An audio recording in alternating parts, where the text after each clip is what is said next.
Hormonal imbalance cause a lot of troubles in your body. Why you are not getting sleep in time? Like how consistently you are doing this? How consistently you are practicing this? Hormone itself is a protein. Which doctor are they supposed to approach? Melatonin controls our sleep pattern. The rays comes from the screen has a huge impact because it shows its symptom by seeing itself you'll understand. Protein smoothies. Please don't go for that. Protein is a nutrient which is not stored in our body.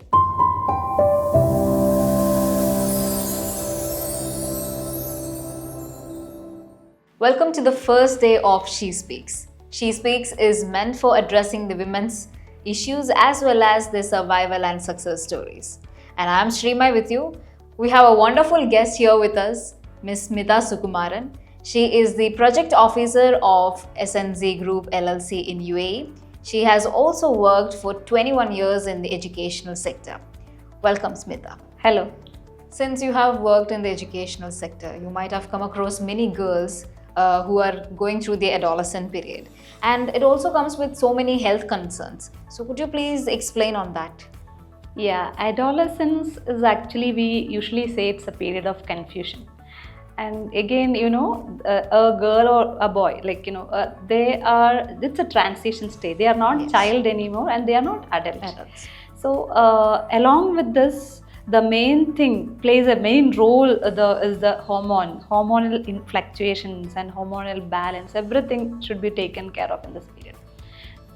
So mainly two hormones like estrogen and progesterone is the main hormones involved in this. So when you ask about health concerns, see this is a period of a lot of changes happening in the body, physical development especially.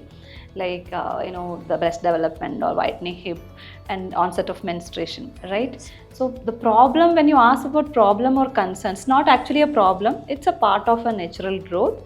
The main thing like acne, right? And irregular menstrual cycle and anxiety and PCOD. PCOD and PCOS and sometimes it's a severe pain. Menstrual cramps is menstrual. We can say it as a PMS, like premenstrual symptom. And some of the girls may experience bloating. Yeah. So these are all the physical health concern, I would say. And when you say mentally, like some of the girls face anxiety, and this may lead to stress. Again, as I already said, it's a period of confusion. They start comparing with their peer group. Like they always think that they are not the development, the way they develop, the pace of development is not the same as what they actually see around, right? So thing is that they should understand everyone has their own pace of growth. And again, another symptom is like nausea and vomiting. Lot of so these are all the main health concerns they face. And as I already said, anxiety issue, depression, mood swings, emotional instability. So everything covers everything mentally and also physically. So do you have any cope-up methods for this so the girls can follow it? See, there are a lot of coping up strategy. One thing is you understand what is going on in your body. One thing, so people, you don't need to get panic. You don't need to get panic, right? If your menstrual cycle is irregular. See, this is something related to hormonal balance or imbalance. See, when you, if you just see that when you prepare a food, if the ingredients are not in a normal level, balanced level, food will not be tasty, right? The same way, if your hormonal, the level of hormone should be balanced. So when it goes imbalanced, definitely the symptom might occur. So the irregular menstrual cycle, again, you don't need to get worried about it. See, there are solutions for each one or each problem you face. So it is normal to have irregular periods. It is normal, but the thing is that you will have to change something in your lifestyle. There are solutions for this. It's normal in the sense it's because of the hormonal imbalance, this irregular periods, menstrual cycle comes. But there are solutions for it. You said about lifestyles. So in lifestyles, now it's rapidly changing. Yeah. So I wanted to ask that about the sleeplessness. So we all are into digital gadgets and we are having excessive screen time. So do you have to say anything on that related to hormonal fluctuations? Is it one of the cause for this? See, hormonal imbalance, as I already said, hormonal imbalance cause a lot of troubles in your body. Yes, yes. Right. So to regularize it, you need to follow certain lifestyle. The first and foremost thing, as you rightly said, like sleeping pattern. You should regularize the sleeping pattern. So why you are not getting sleep in time? That's a question, right? So main thing, like you have to test yourself. Like when you go for sleep, are you getting sleep very soon? You lie down. As soon as you lie down, are you getting the sleep? That is one. Yeah.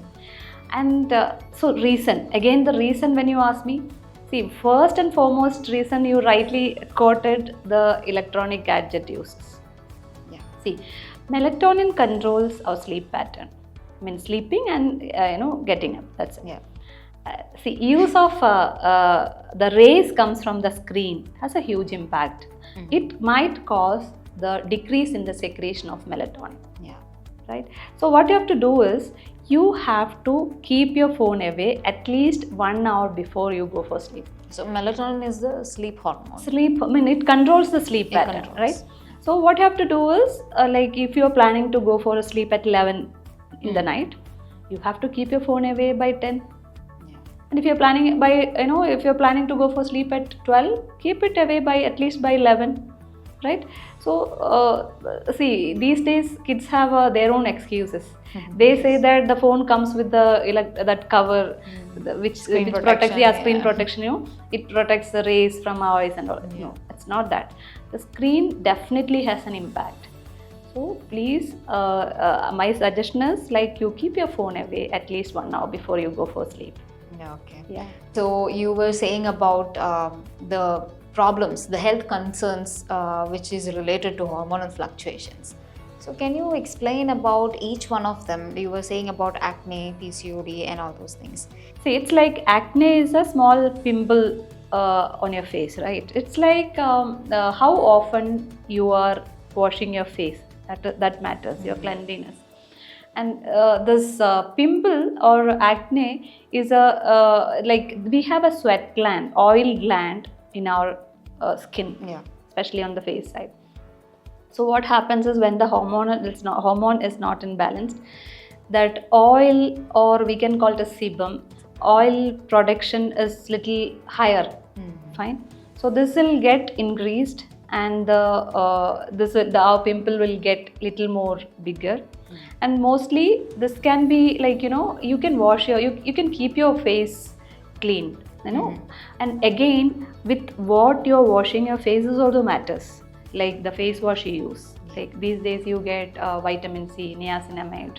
You can try changing the thing which you are using for face wash is also a solution, right? Again, this pimple, like normally we have a tendency to pop it up. So again, what happens? It breaks and the sebum comes out. It spreads. Yeah. So try to not to touch that. Okay. Wash your face. Keep your face clean. And you can even keep a little care about in your diet, like what kind of food you can have. Avoid oily foods. That's all about acne. And next is blotting. Blotting is also serious concern, girls usually say, right? Blotting, while you get blotting, it's a matter of hormonal imbalance. Blotting can be controlled by reducing the salt in your diet. That is one thing. And avoid oily foods. Okay, and add more salads and have some fresh fruits. So these are all the main diet practice you have to do to avoid or to get a relief from blotting. Okay, and the other thing, the other problem I said about like PCOD and PCOS. So this is something which doesn't have any proper treatment. This is something how you are maintaining your daily life. Like so is it related to lifestyle? Yes, lifestyle. Like you have to do your exercise regularly. Again, as I said, reduce the salt and have water, avoid oily foods. Yeah. Coming into that, you have specialized in nutrition. So how is the diet related to this, and how can it affect the hormonal change? See, hormone itself is a protein, right? Yes. So, what is the speciality of protein means? Protein is a nutrient which is not stored in our body, right? So, it's like you need to consume on daily basis. So, then you have to find out like which is a protein rich food. Yes, now there is a trend that people are drinking protein smoothies. Please don't go for that easy way and all. It's like our diet itself has a tremendous amount of protein, right? So this is something what you choose. Okay? Yeah. And if you are a vegetarian, you can have pulses like chickpeas, right? Grams. And you can have a probiotin. Probiotin in the sense probiotic meal. It's like milk, yogurt, buttermilk. So this will also help your digestion as well, right? Your gut health is taken care of that. And again, if you're non-veg, you can have eggs, right? So again, there is a what you say, many of the nutritionists say that when you have egg, like avoid egg yolk, have only white. Yes. So I would say that especially during adolescence, please add egg yolk as well. Like if you can reduce the number of eggs you have. Like if you are planning to have 3 eggs in a day, have it 2, but have it with egg yolk, right? Okay. Because egg yolk is a source of all nutrients, especially biotin content. Biotin content is like B complex, right? You know that, right? So it's like very essential for the hair growth. So if your diet is if your diet doesn't have that biotin intake, what happens is your hair growth will have an impact. Like in the sense your hair will get thinned and hair fall, everything causes.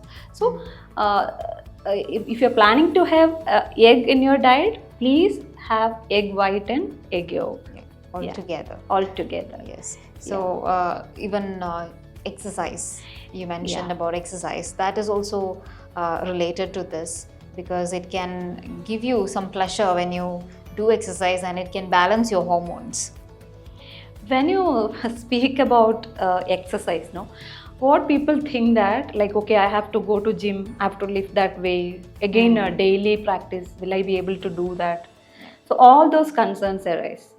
See, what we say is like, please don't think about too much, right? Yeah, because mostly people think for the muscle building. That's only the thing. Concern. See, regularizing the hormonal balance are we speaking about, right? Yes. So it's like, do at least for 30 minutes in a day, right? So you can go for a walk. Walking is the best exercise. You can go for playing cricket, you can go for playing football. So I think walking is the simplest one. Like anyone, you can take anyone along with you and walk for 30 minutes. Take your parents or take your brother or sister or take your friend. 30 minutes is fine. And you don't need to go even every day also. Like weekly, thrice. Practice it. Okay. And again, when you plan an exercise, like it's a matter of consistency. You start. You make it a habit. Believe me, if you start one day, see, one day exercise will give you, you will understand the change in you. See, this is not only related to your normal physical health, but also it's like your mental health is also has an impact. See, you might have heard about happy hormones like dopamine, then oxytocin, serotonin. All these 3 hormones is actually creates or produces when we do the exercise. So again, this has an impact. Like you'll start experiencing that your stress level will be getting reduced. Gone down, yes. Yeah, your anxiety, everything will be sorted out. So please do the exercise. Make it as a practice. Make it as a saga, I would say. Yes. So food types are also very important. You said about diet. Are there any specific food that the teenagers or the adolescent girls that they should be taking? See, eating habit. Has a huge impact, right? There are tendency you might have seen, like the students, they, especially adolescent age, like kids, they start for sitting for studying, they'll start asking for food, like, mom, I feel hungry. Yeah, Always hungry. always hungry, and they choose junk foods or fried item. Please avoid those, please, because you are taking your health at, a risk, or I would say that it is like you are taking your health for granted. Why? See, it's like, consider, decide, because don't think that, okay, whatever I do, whatever I have, like, I'll be healthy, like that. Health is wealth, so don't spoil it. Also, And yeah, water also gives some. water also is important. Again, when you go for, like, the eating habit, as I mentioned, what's the tendency means, keep some food, fried item or something which you get from the store, they keep it there and keep on munching.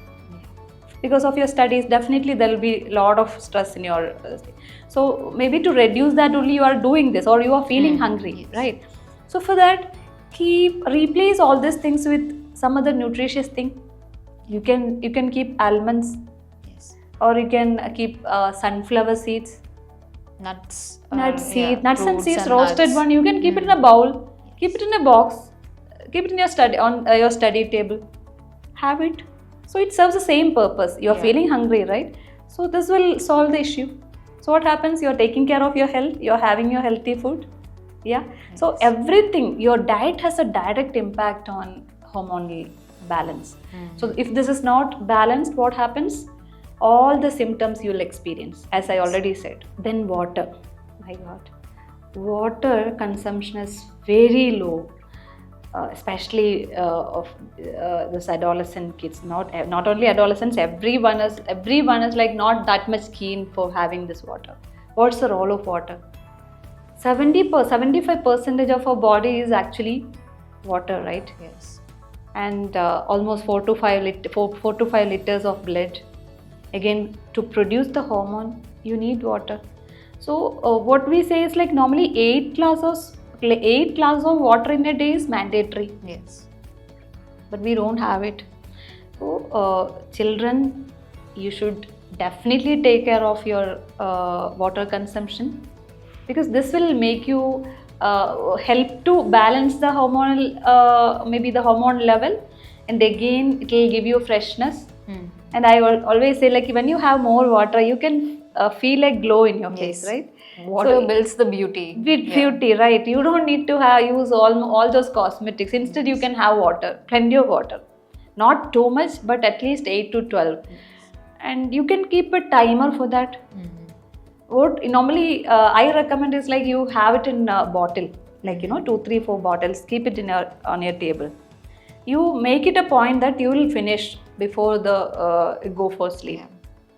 And when you coming back to the eating time, see, normally what is the tendency means, you even eat even in the midnight, just before you go for sleep.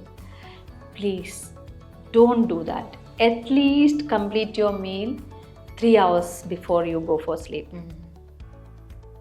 This is not machine, in the sense it's a machine, but you'll have to maintain it in that way. Yes. As I already said, don't take it for granted. It's your health. We can see that nowadays all the students or all the kids, they are more into midnight cravings or midnight food eating. So does that also belongs to this hormonal fluctuations? That's what, because digestion definitely it has a huge impact on digestion. Yes. So when you don't have a proper digestion, whatever you eat, it will not go to our blood. So directly it will definitely affect your hormonal production. Eating past the time that you actually have to eat Before you go for sleep.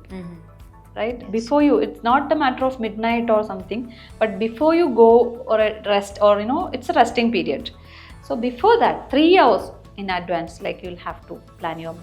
People are nowadays more confused about whom to approach, because hormonal changes is something which we do not test until we need it to be tested. So whom are they supposed to approach? Which doctor are they supposed to approach? See, hormonal imbalance is the thing like which don't go to doctor and find out. Like you don't do the blood test first. You don't need to do. I would say. Because it shows its symptom by seeing itself, you'll understand, okay, it's because of the hormonal imbalance. In that case, you can go and do the blood test, and the first thing, like you can approach gynecology, and next is like if you feel like, okay, you get your blood tested, and after that you can go even take a suggestion from endocrinologist, because there are always a solution. There are hormonal therapy, right? So again, it is related to your mood swings. Mood swings again will be solved by this intake of all those tablets, all those things. But still, if you feel that instability, emotional instability, where you can get the help of a therapist, like counselor, professional counselor. Yeah. So winding up, I would like to ask that how can the parents be supportive for their girls, and what advice would you like to give to them? It's a challenging period, in fact, both the parents and the children. Yes. I can say it's like both sides of one coin, right?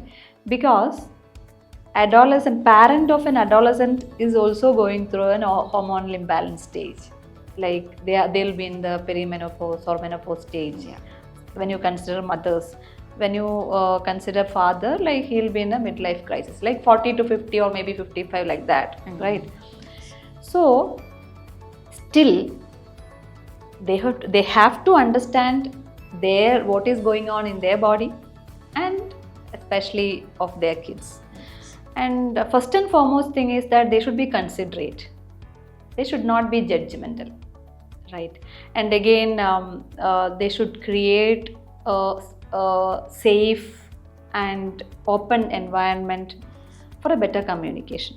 Like they should give that freedom, like before like whatever issues these people share, you should be empathetic, listen that. You can even give suggestions. You can even make them understand it's a part of a natural growth. But if you feel that, okay, something is going beyond, like, even if you control your lifestyle, even if you do some sort of control in your diet pattern, still you are not able to find any difference, definitely parents can support these at their adolescent kids to take to the doctor, right? But trust me, practicing all these things, changing your diet, right? Changing your diet means to, again, precisely if I say, avoid all junk foods, have nutritious food, include salads, include fresh fruits, include seeds, avoid all fried items, have more water, and along with that, exercise, regular exercise. Weekly, thrice is also fine, but 30 minutes a day. Make it a point that you will do that exercise till you sweat. So all these things, encourage their kids to do all these things. Right? Consistency matters. Like how consistently you are doing this, how consistently you are practicing this. So encourage their kids to do that. Maybe it's not that easy, but don't give up, okay? And support them. So while you becoming an understanding parent, these kids or adolescent girls, they feel more secured, like they feel more comfortable. Yes. So they can easily face all these challenges while what they are going through this transition stage. Yeah. So this might be one of the biggest challenges during the time of a parenting. So this was very wonderful information that you have given to the audience as well as to all of us. So thank you for joining us in She Speaks. Thanks a lot. And thanks to the audience also. Thank you.